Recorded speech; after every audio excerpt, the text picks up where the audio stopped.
Marvel Studios' upcoming Spider-Man No Way Home is one of the most anticipated films in the history of superhero cinema, having set the record for the most trailer views in a 24-hour period, beating out even the likes of Infinity War and Endgame. This is widely due to the much anticipated return of some of Spider-Man's most iconic villains throughout his previous cinematic outings. Some of the villains that are expected to reprise their roles in Spider-Man's Rogues Gallery seem to be dead. Today, we will be covering the most probable explanation for how 3 of No Way Home's primary antagonists survived their outings with the previous incarnations of the Webhead. So stick with us, watchers of the Marvel Multiverse, as we cover the premiere theories as to how Electro, the Green Goblin, and Doc Ock survived their previous outings, even though they all presumably should be dead. Keep in mind, these are the most probable explanations, but nothing has been confirmed as of yet. First, let's cover Electro, who we last saw in The Amazing Spider-Man 2 alongside Andrew Garfield's iteration of the character. What's important to note is that in this case, that Electro is a being who is able to transform himself into a state of pure electricity,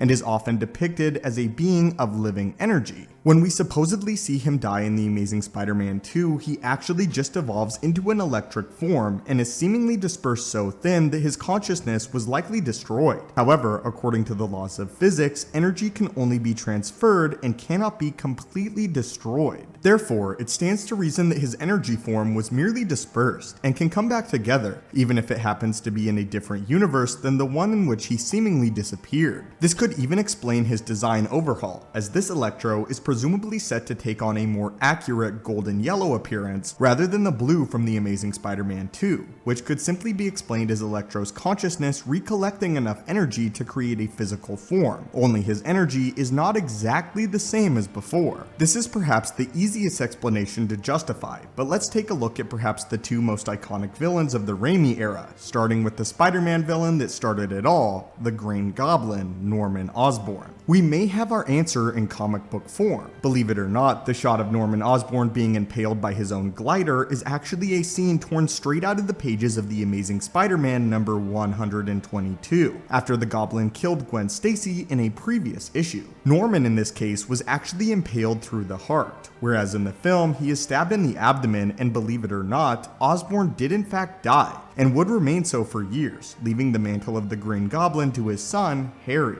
However, this would not be the end of Norman Osborn. When he did finally resurface, he recounted his experience of waking up buried, and the explanation given is that the serum that gave him his enhanced physical characteristics also gave him a significant healing factor. He proposes that this incredible healing factor was able to repair his damaged organs, and quite literally bring him back from the dead, which as far as the comic books go is not the most ludicrous explanation that has ever been given. If the comic explanation is carried over into No Way Home, it could not only be a viable explanation, but also an homage to the comic origins of the beloved character. It seems logical, seeing as we see Osborn subjecting himself to the procedure in the first Raimi film, as well as some of the various physical enhancements that come with it. As to why he's not present in the rest of the Raimi trilogy, well, it's likely that he was torn from the multiverse in those moments, and could have actually survived his engagement with Peter Parker, waking up in the cemetery sometime after being buried, just like he did in his comic interpretation. Finally, we move on to the only villain that we have seen in the flesh, Dr. Otto Octavius. This is perhaps one of the most difficult villain deaths to rectify, with the most popular explanation being that his fusion experiment was the catalyst for drawing him into the multiverse. At the end of the film, he is able to create a self-sustaining fusion reactor, quite literally replicating the power of the sun itself, and threatening to consume the city as it grows. Otto, after having regained control of his mechanical arms momentarily, elects to sacrifice himself by drowning his project in the river, and giving his life in the process. His proximity to such a powerful device that is emitting such an incredibly high energy output could be a feasible explanation as to how he was able to cross into the multiverse. If the barriers between realities are relatively thin with the recent rebirth of the multiverse, maybe an object of incredible energy output could pierce the veil between realities. How the likes of Doctor Strange or Otto explains this in their own terms, however, could likely be different, but the center of the explanation is most likely the fusion experiment.